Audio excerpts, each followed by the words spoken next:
गुरुर्ब्रह्मा गुरुर्विष्णु गुरुर्देवो महेश्वराय गुरुर्साक्षात् परब्रह्म तस्मै श्री गुरुवे नमः। दंडोत वंदन अनेक बार सर्व कला समर्थ डोलन तेरा खो प्रभु नानक दे कर हथ। सब संतन को बंदगी और कोटि कोट प्रणाम। कीट न जाने भृंग को गुर कर ले आप समान, गुर कर ले आप समान। आज ये सत्संग जो जन्माष्टमी आज है भगवान कृष्ण जी के जन्म उत्सव पर, थोड़ा सा हम अष्टमी का मतलब होता है अष्ट आठ, जन्म का मतलब होता है प्रकट होना। 8वें दिन प्रकट होने की बात। सबसे पहले अवतार की बात करते हैं। अवतार का मतलब होता है उसी जैसा या दोबारा से ऐसा ही प्रकट होना।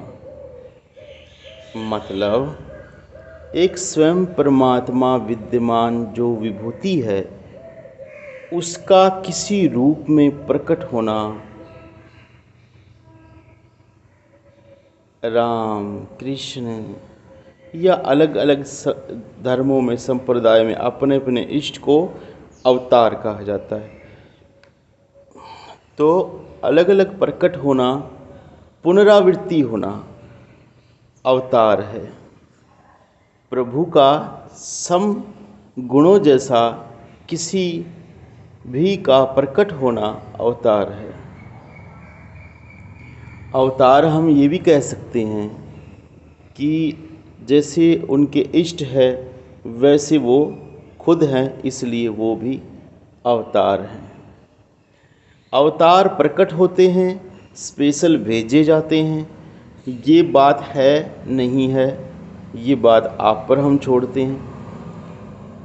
अवतार इस जीवन की जितनी भी बंधन पाबंदियां हैं जो इस पर लगी है, चाहे कार्मिक हो, संसारिक हो, किसी भी तरह की हो, सबको तोड़कर और फिर उस पर विजय प्राप्त करके और उसके ऊपर फिर विजय प्राप्त करके और उसके ऊपर फिर अपने जीवन को, जीवन यापन के तरीके को इस तरह से निभाना कि वो हमारे लिए, सबके लिए आइडियल हो जाए, अवतार है। भगवान कृष्ण प्रकट हुए, उन्होंने कहा कि मैं प्रेम में हूँ। आप देखोगे जब छोटा बच्चा होता है उसमें कोई ईर्ष्या नहीं होती, कोई द्वेष नहीं होता, और अवतार है तो वो स्पेशलिटी को लेकर प्रकट, हमारी दृष्टि से, उनकी दृष्टि से नहीं, हमारी दृष्टि से स्पेशलिटी लेकर प्रकट होता है, क्योंकि उसमें वो चीज़ कोमलता, नेचुरलिटी, और जो बच्चा जो सबका मन भावन होता है वो उनकी स्वाभाविक खूबसूरती उनमें ज़्यादा थी। दूसरी बात, वो धर्म की स्थापना के लिए प्रकट हुए। धर्म इंसान में भी है लेकिन उनमें बहुत ज़्यादा था। उन्होंने स्थापना की, धार्मिक स्तंभ की, बहुत ज़्यादा विरोध के बावजूद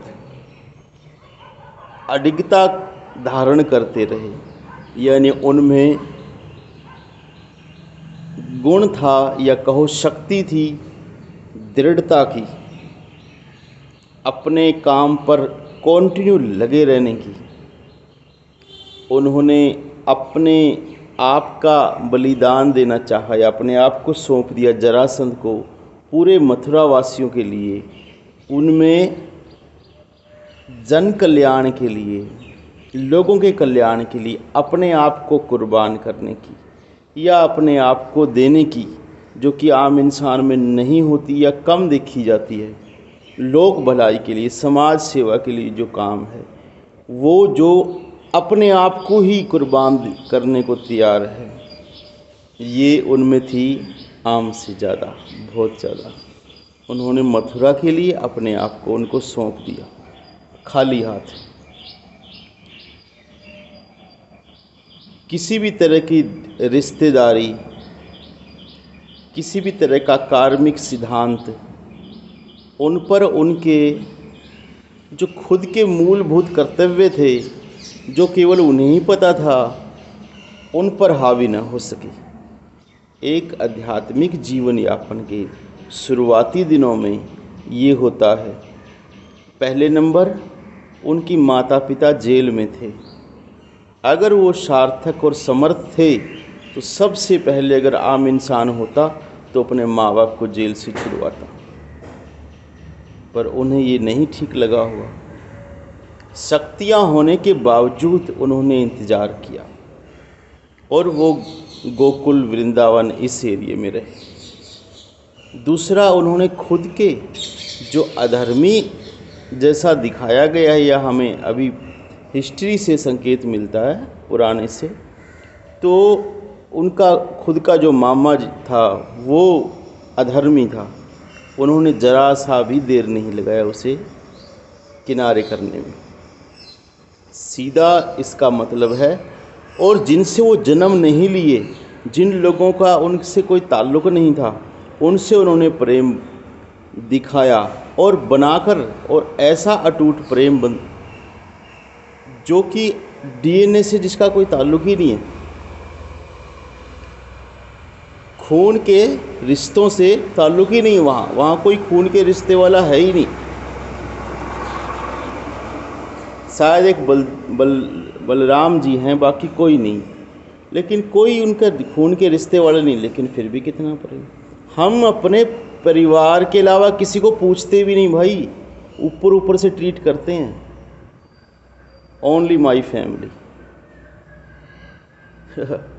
उसके आगे उन्होंने अर्जुन का साथ दिया, और उससे पहले उन्होंने प्रेम में लीला दिखाई, और कुछ ऐसी बातें जो कि वैसे लोगों में बहुत सारी चर्चाएं और किंवदंतियां हैं, वो उस पर हम नहीं जाएंगे। और उनसे पहले उन्होंने राधा जी के साथ जो एक अटूट प्रेम जिसका सिद्धांत प्रकट किया थोड़े से दिनों में, याद रखना, थोड़े से दिनों में, और उम्र 11 साल। ये भी देखने लायक है कि अपना थोड़ा सा ही पहलू इसका समझ लेते हैं। राधा जो है वो असल में आराधना की शक्ति है, आराधना का ही एक समरूप राधा नाम है। आराधना जो हमारे हृदय में प्रकट होती है, उसका प्रगाढ़ जो ज्वाला की तरह प्रकट हो जाना, उसका बहुत ज़्यादा बाढ़ के जैसे कि तन मन से रुका न जाए, इतना ज़्यादा आराधना में ज्वलंत पिपासा लेकर लग जाना राधा है। और उसमें सहायक कौन? कृष्ण, जिसमें संपूर्ण जगत का आकर्षण है।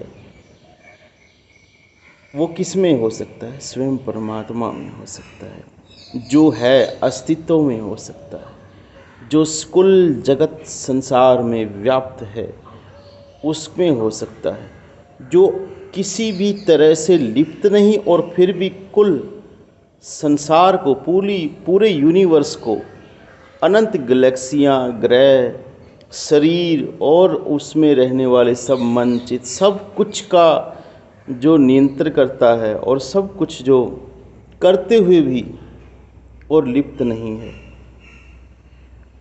वो आकर्षण हो सकता है। ये रूप उन्होंने दिखाया। राधा कृष्ण का मतलब है अगर आपके अंदर संपूर्ण पूरी तरह से आराधना का स्वरूप प्रकट होता है तो आपके अंदर जो आपकी चेतना है वो राधा ही है। और जो प्रकट होने के बाद आराधना के पूरे तरह से पूरा रूप धारण और पूरी तारी में आने के बाद और जब वो रूप प्रकट होता है उस स्वयंभू का, वो कृष्ण है। क्योंकि उसके देखे फिर कुछ देखना बाकी नहीं रहता। उसमें आकर्षण है कि सब दुनिया की चीज़ें, उसका रस ऐसा है। उसे महारास भी कहा है। उसका रस ऐसा है जहाँ को वो रसावा तहाँ को रस, संसार का रस नहीं भाता फिर, इसलिए उसे रास भी कहा है, महारास कहा है। उसका संग ही रास है, तो उस रास की प्राप्ति होती है। लेकिन सबसे पहले उस प्रगाढ़ आराधना की आवश्यकता है। इसके बाद उन्होंने धर्म के लिए बहुत सारे कार्य किए छोटे छोटे। और अर्जुन जो कि शरणागति में था, जो चाहता था कि मैं पूरी तरह से इस बात को समझूं, तो वो खोजी और शरणागति था, तो उसके लिए भी वो सार्थक हुए। हम कुल मिलाकर ये बात समझेंगे कि आज का जो हमारा सत्संग है इस बात पे है कि भगवान कृष्ण या वो अवतार हुए किसी भी भगवान विष्णु के या परमात्मा के या किसी के, जैसा आपको ठीक लगता है, या वो हमारे लिए अवतार थे, क्योंकि हमसे हर चीज़ में वो, ये समझो कि हमें उनसे सब सीखने को ही मिल रहा है, सब कुछ सीखने को मिल रहा है। और परमात्मा स्वयं ही सब जगह प्रकट है, सब जगह व्याप्त है, वो ही सब लीला कर रहा है। अगर भक्त की दृष्टि देखे जाए तो चाहे भगवान कृष्ण हो, राधा हो और चाहे कंस भी हो, सब परमात्मा है, कोई भेद नहीं है। तो दूसरी बात ये कि उनसे हमें ये मिला कि वो खुद युद्ध न करना चाहते थे। तुम्हारे अंतर में वो है, तुम्हारी स्थिति को तुम खुद ही जानो। गीता में कहा भगवान ने कि जो तुम्हारा स्वरूप है वो मैं का स्वरूप है, उसे तुम जान लोगे तो हर चीज़ में जो उन्होंने कहा कि श्रेष्ठ, मनुष्य में श्रेष्ठ, पशुओं में श्रेष्ठ, सब चीज़ों में जो श्रेष्ठ बताया मैं हूँ, मतलब आपका स्वयं स्वरूप है। वो स्वयं स्वरूप श्रेष्ठ है सबसे, और उसको जाने कुछ जानना बाकी नहीं है। यही सबसे बड़ा धर्म है। इसमें रुकावट करने वालों को यह हट जाना चाहिए, और नहीं तो उसने समाप्त हो जाना चाहिए। उसी चीज़ के लिए भगवान यहाँ पर प्रकट हुए, हमें इतनी सीख दे के गए हैं। ये बात धर्म संप्रदाय इनसे हट के एक बड़े से हमें सीखने चाहिए। वो हमारे पूर्वज हैं, वो हमारे आदर्श है, वो हमारे कल्चर में श्रेष्ठ गिने जाते हैं, तो उनसे हमें बहुत कुछ सीखना चाहिए। जिनकी दृष्टि सम है और जो अच्छा सोचते हैं सबके लिए, तो उन्हें कोई भेद नज़र नहीं आता। प्रभु तो प्रभु है, मालिक सतगुरु तो उसका कोई भेद नहीं है। जिसे बात समझ आती है उसके लिए तो इशारा ही काफ़ी है। बहुत बहुत धन्यवाद। सत साहिब।